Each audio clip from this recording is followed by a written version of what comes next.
In this video, we're going to study critical points. And critical points are defined typically on open intervals, and they're points at which one of two things can happen. The derivative equals 0, and we know what that means. That's the same thing as saying a tangent line is horizontal. If we say the slope of the tangent line is 0, then that's saying it has a flat slope. So whatever point we're at, the tangent line right there is horizontal. We're also going to include the case where the derivative does not exist. This tends to be more of an edge case, more isolated. The f prime of c is the more common way that we find critical points in the wild. But when we look at this f prime of c not existing, there's an important criteria for that, which is that this point C, here's our point C, has to be on an interval where the function is defined. And so what might that look like? Well, the ways that we can get undefined derivatives are cusps or potentially infinite slopes, something like that. But the key thing is the function is defined there. So we'll explore that technical issue in a second.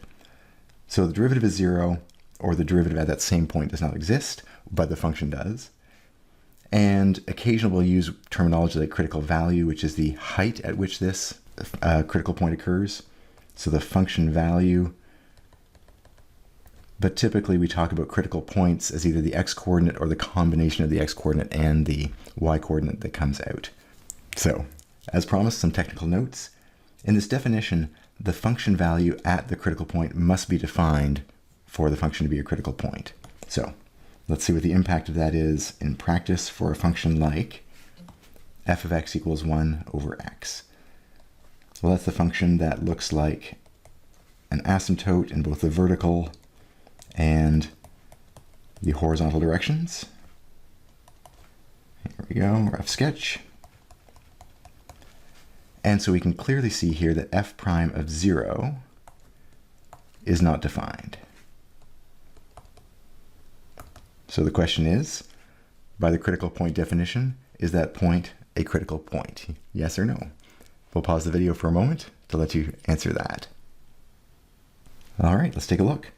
At that point, f of 0 is not defined. And as soon as we see that, then let's go back to the definition. The function has to be defined on an interval that includes the point c. There's no interval that includes 0 here where the function is continuous and always defined. And so that implies that right away that x equals 0 cannot be a critical point. It's an interesting point. It's lots of other things, but it is not a critical point from our definition.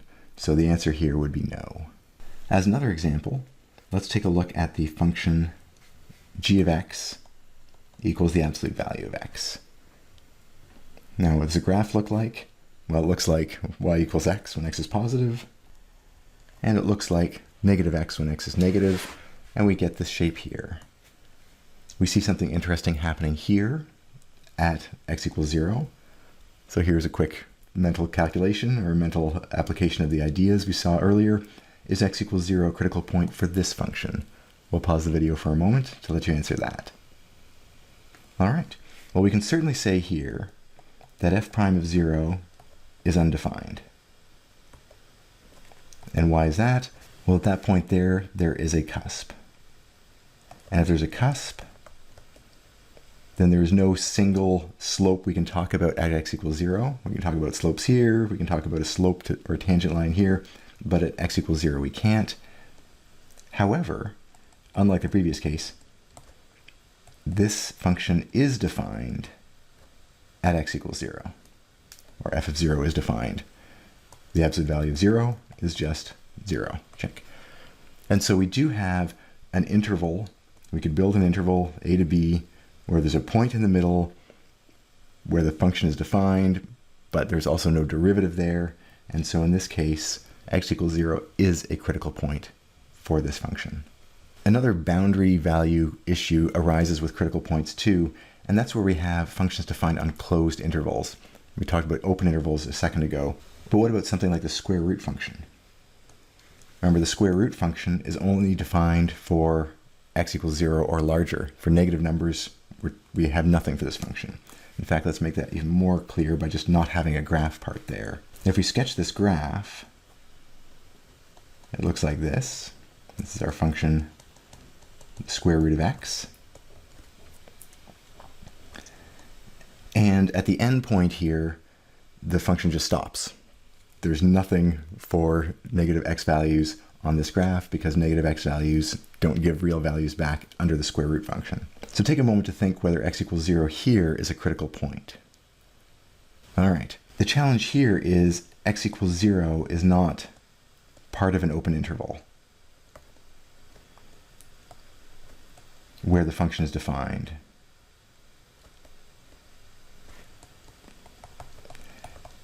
Or a shorter way to say exactly that same thing is x equals 0 is an endpoint for the domain or for the function. And as soon as we say that, it is not a critical point. This sometimes is discussed differently with different textbooks, and again emphasizes the importance of careful definitions. For us, we were only to take a point in the middle of an interval and say, can I define a slope there as 0 or as a slope undefined? Endpoints are not critical points. They're going to be interesting for other reasons, but they don't satisfy our definition. So we're going to leave endpoints out of our calculations when we talk about critical points and fixed intervals, intervals with closed endpoints. Let's put some contrast in that though, and look at the graph of the cube root of x. And remember that the cube root does allow negative numbers. I can talk about the cube root of negative 8. And that's asking, what would I multiply by itself 3 times to get negative 8? And I can get a perfectly valid answer. It's negative 2. What does that graph look like? Well, it looks an awful lot like the square root function in this part of the graph. Let me try this a bit more carefully though. But it exists also on the negative side. So what happens around x equals 0 here? Well, let's take a look at the function g of x, and we're going to write it out as a power. And we'll actually take the derivative. So we're going to get 1/3 x to the negative 2/3, which we can rewrite as a ratio now with x in the denominator. When we do that, we see quickly that if we plug in 0 here, we get problems. So g prime of x is not defined at x equals 0. But g of x is just fine there. G of 0 is defined. Cube root of 0 rather is 0. So g of 0 is defined. So we have the function being fine. The only issue is we actually have a vertical tangent for a brief instant. That's what this is capturing with our derivative calculations. And it's not so much the derivative isn't defined, it's more that it's infinite, but for us those have to be essentially the same thing. So we have not a cusp scenario, but an infinite slope for an instant scenario, but it is still a perfectly good critical point because everything's been satisfied. So at x equals 0, or just x equals 0 is a critical point here. We also have the open interval part that was not present for the square root function. This function is defined nicely on both sides of the critical point, so we can say that yes, this is a transition to a vertical slope in the middle of an open interval. Satisfies all our criteria. Let's see if we can apply this to a more complex scenario, one that's sketched out and has a lot more of the different forms of critical points we might see, and pretty much all the exotic ones we might ever encounter. So here is quite an interesting graph. What we're going to do is start by identifying all the critical points first, and we'll also talk about the other points that might come up as points of interest, but we'll focus on the critical points first. And again, f prime of x equals 0, or f prime of x undefined, but with f of x being defined. All right, and not including endpoints. So endpoints are out.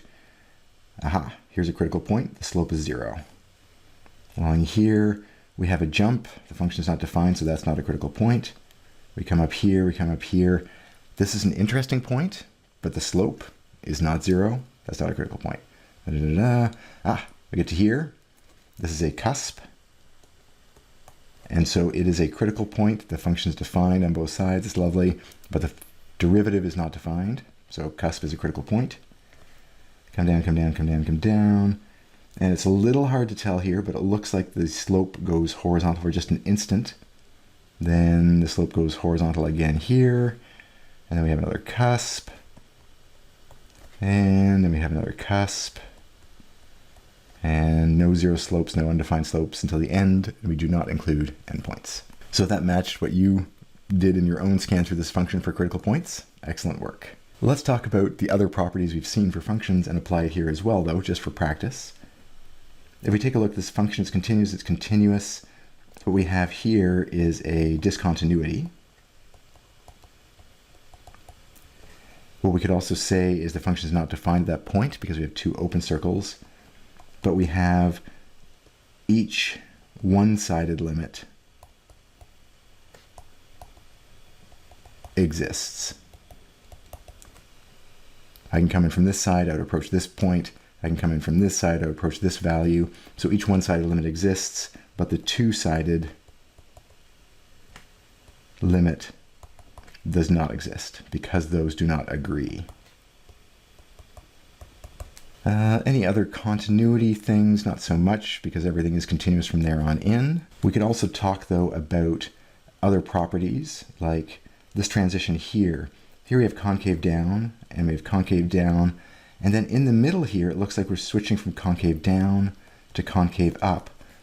It's hard to pinpoint exactly, but it looks like there is a point here that is a point of inflection. And as we've seen earlier, if it's concave down switching to concave up, we would also have the second derivative equal to 0 at that point there. We would also see that, interestingly enough, here. We have concave up and then a transition to concave down. So this would also be a point where not only is the slope 0, but the second derivative is 0 as well. We'd have another point here where the second derivative is 0, cusps, undefined second derivatives, and then it's actually on this interval here, at least on each separate interval, the second derivative would be 0 for the entire interval. In fact, let's draw it that way. Anytime we have a straight line, there is no concavity, and that's what the second derivative equals 0 for on an interval. And those would be the highlights of the various properties of this function, looking at first and second derivatives and the earlier properties of limits and continuity. It is a challenge to organize these in some kind of mental framework. Take your time, sketch some things out, talk it over with colleagues, and that'll really help cement these ideas that we'll be using as we move forward.